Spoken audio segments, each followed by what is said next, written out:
Daddy രാവിലെ ഒരു 5:30 ആകുമ്പോ എണീക്കും. നിങ്ങളൊക്കെ അപ്പോഴത്തേക്ക് എഴുന്നേക്കുവോ? ഞങ്ങളൊരു 6 മണി എഴുന്നേക്കും. സ്കൂളിൽ എത്ര മണിക്കാണ് പോകേണ്ടത് നമ്മൾക്ക്? എനിക്കൊരു 8:30 സംതിങ് ആ സമയത്താണ്. അപ്പം ഡാഡി രാവിലെ എഴുന്നേറ്റ് എങ്ങോട്ടേക്ക് പോവോ രാവിലെ? ഇല്ല, ഡാഡി ഞങ്ങൾക്കൊരു ഫാം ഉണ്ട്, ബഫല ഫാം ഉണ്ട്. അന്നേരം അവർക്ക് ഫുഡ് കൊടുക്കും, പിന്നെ അവർക്ക് വെള്ളമൊക്കെ കൊടുത്തു കഴിയുമ്പോഴത്തേക്കും പിന്നെ ഞങ്ങളെ എഴുന്നേപ്പിച്ച് പിന്നെ അവർക്കുള്ള പുല്ല് വെട്ടാൻ പോകും. എന്നിട്ട് ഡാഡി പണിക്കാരെ വിളിക്കാൻ പോകും. ഡാഡി മരിച്ച ദിവസമല്ലേ ശനിയാഴ്ച? അന്ന് മക്കളോടൊക്കെ സംസാരിക്കാൻ സമയം കിട്ടിയായിരുന്നു? കുറച്ച്.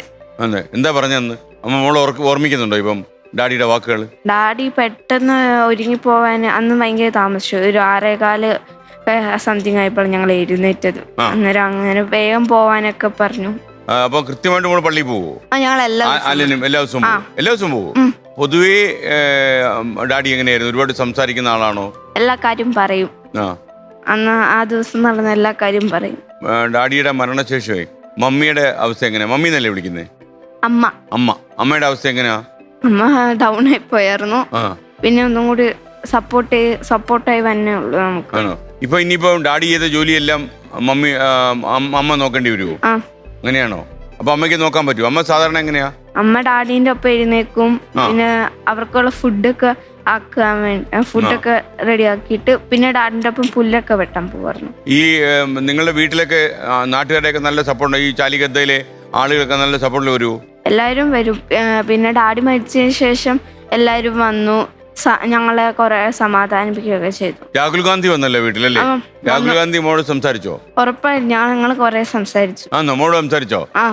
ഇംഗ്ലീഷിൽ സംസാരിച്ചോ അതോ ഹിന്ദിയിലോ? ഞാൻ മലയാളത്തിൽ പറഞ്ഞപ്പോ ട്രാൻസ്ലേറ്റ് ചെയ്തു. ഓക്കെ. അപ്പൊ എന്തോ രാഹുൽ ഗാന്ധി മോളോട് പറഞ്ഞത്? ഞങ്ങളോട് പറഞ്ഞു ഞങ്ങള് രാഹുൽ ഗാന്ധിന്റെ എന്ത് സപ്പോർട്ട് വേണേ ഞങ്ങൾക്ക് ചെയ്തു തരാന്ന് പറഞ്ഞു. രാഹുൽ ഗാന്ധി എല്ലാ കാര്യം ചോദിച്ചു, ഇതെപ്പോഴാ നടന്നേന്നൊക്കെ ചോദിച്ചു.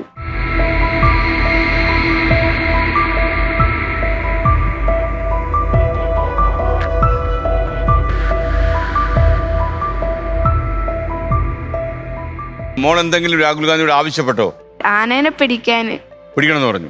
അപ്പൊ എന്താ പറഞ്ഞു രാഹുൽ ഗാന്ധി? പറഞ്ഞു ഞാൻ കർണാടക മിനിസ്റ്ററിനോട് പറയാം, വേഗം തന്നെ പിടിക്കാനുള്ള ഓർഡർ ഇടാന്നൊക്കെ പറയാൻ പറഞ്ഞു. കർണാടകത്തിലെ ആന ആയതുകൊണ്ട് കോൺഗ്രസ് അല്ലേ ഭരിക്കുന്നത് അവിടെ? അങ്ങനെ രാഷ്ട്രീയത്തിന് താല്പര്യമൊന്നുമില്ല രാഹുൽ ഗാന്ധി പാവ. ആണോ? നമുക്ക് ഇഷ്ടപ്പെട്ടോ? ഞാൻ രാഹുൽ ഗാന്ധിനെ അന്നല്ലാതെ പിന്നെ കണ്ടിട്ടുണ്ട്. എവിടെ വെച്ച് കണ്ടു മോള്? ഞങ്ങളുടെ കുറുവയില് ഒരു ദിവസം വന്നിട്ടുണ്ട്, ഈ ഫ്ലഡ് ഉണ്ടായ സമയത്ത്. മോള് സംസാരിച്ചോ? അന്നേരം ഞാൻ കണ്ടിട്ടുണ്ട്. അന്നേരം സംസാരിച്ചിട്ടില്ല, ഞാൻ കണ്ടിട്ടുണ്ട്. ഇനി മോള് രാഹുൽ ഗാന്ധിയെ കുറച്ചുകൂടെ കഴിഞ്ഞിട്ട്, കാര്യം വയനാട്ടിലെ MP അല്ലേ അദ്ദേഹം, അപ്പൊ അദ്ദേഹം ഇനി അവിടെ വരുമല്ലോ, ഇപ്പോഴും മിക്കവാറും അദ്ദേഹം തന്നെ മത്സരിക്കുന്നൊക്കെയാ പറയുന്നത്. അപ്പൊ അദ്ദേഹം വന്നു കഴിഞ്ഞാൽ മോള് രാഹുൽ ഗാന്ധിയോട് എന്താ ചോദിക്കാൻ പോകുന്നത്? ഈ ആനകളെ ഇല്ലേ, ഫോറസ്റ്റിൽ നിൽക്കുന്ന ആനകളെ എല്ലാത്തിനെയും സംരക്ഷിക്കാനുള്ള ഓർഡർ ഇടാൻ വേണ്ടി പറയൂ. ഈ വേലൂർ മഗ്നയോട്, അതായത് അച്ഛനെ കൊലപ്പെടുത്തിയ വേലൂർ മഗ്നയോട് മോൾക്കപ്പ ദേഷ്യമില്ലേ ആനയോട്? ഉണ്ടോന്ന് ചോദിച്ചാ ഉണ്ട്. എനിക്ക് തോന്നുന്നത് മോളെ ഈ മാനന്തവാടി വയനാട് ഭാഗങ്ങളിലുള്ള ആളുകളൊക്കെ തന്നെ ഉറങ്ങുമ്പം ഇപ്പൊ വല്ലാത്തൊരു ഭീതിയുണ്ട്. ഇപ്പൊ കാട്ടാന മാത്രമല്ലല്ലോ. അപ്പൊ ഈ സംഭവത്തിന് ശേഷം നിങ്ങൾക്ക് വീട്ടിൽ സമാധാനമായിട്ട് കിടന്ന് ഉറങ്ങാൻ പറ്റുന്ന അവസ്ഥയുണ്ടോ? പേടിച്ചാണ് ഉറങ്ങുന്നത്? ശരിക്കും വെച്ചാ ഞങ്ങക്ക് രണ്ടുപേർക്ക് ഭയങ്കര പേടിയാ.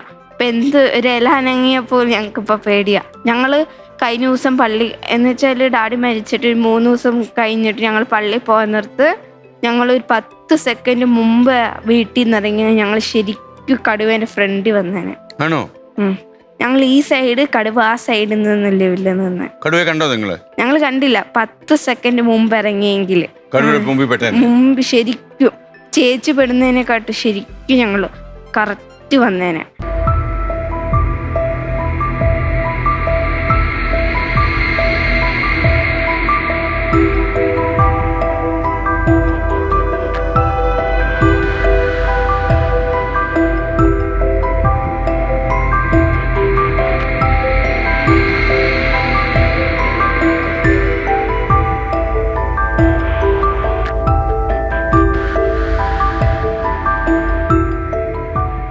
അതെങ്ങനെയാ അവിടെ കടുവ വന്നത് മനസ്സിലായത്? ഞങ്ങൾ വന്നത് കണ്ടു, ചേച്ചി മേലെ നിൽക്കുന്നുണ്ടായിരുന്നു. ചേച്ചി ശരിക്കും ആ കടുവേനെ കണ്ടു. ചേച്ചി കടുവേനെ കണ്ടിട്ട് ശരിക്കും കാറി. അന്നേരം ഞങ്ങളുടെ മനസ്സിൽ ആനയാന്ന് ഓർത്തിട്ട് ഞങ്ങൾ താഴത്തോട്ടുള്ള ഒരു വീട്ടിലേക്ക് ഓടി ഞങ്ങൾ എല്ലാവരും. നിങ്ങൾക്കൊരു സിഗ്നൽ തന്നെയാണോ കാറിക്കൊണ്ട്? ആ കസിൻസും ഞങ്ങൾ എല്ലാവരും ഉണ്ടായിരുന്നു. അതിനെ കസിൻസ് എല്ലാവരും കൂടിയിട്ട് ഞങ്ങൾ താഴത്തോട്ടുള്ള വീട്ടിൽ പോയി. ആ വീട്ടുകാർ എഴുന്നേറ്റില്ലായിരുന്നു. അവരെ എഴുന്നേപ്പിച്ചിട്ട് അന്നേരം ചേച്ചി പറഞ്ഞു ഞാൻ കൊണ്ടേ വിടാന്ന് പറഞ്ഞു. ഞങ്ങൾ അവിടെ പള്ളി കൊണ്ടേ വിടുക ചെയ്തത്. എനിക്ക് തോന്നുന്ന ഒരു റോഡ് ക്രോസ് ചെയ്തു പോകുന്ന ഒരു കടുവയുടെ ദൃശ്യമല്ലേ അത് 24-ലൊക്കെ കാണിച്ചിരുന്നു മോളെ. അപ്പൊ ആ കടുവയെ കണ്ടപ്പോഴാണ് ഈ ചേച്ചി കാർ ചെയ്തല്ലേ? ശരിക്കും ഈ കടുവയെ അടുത്തുനിന്നാണോ ഈ ചേച്ചി കണ്ടത്? ചേച്ചി ഈ സൈഡില്, ചേച്ചി ആ റോട്ടിൽ കൂടി കയറി പോകുമ്പോ ചേച്ചി കുറച്ചു മുമ്പ് എന്നുവെച്ചാ ആ നടയിൽ കൂടി കയറി ഞങ്ങൾക്ക് അവിടെ രൂപമുണ്ട്, ഈശോന്റെ രൂപമുണ്ട്.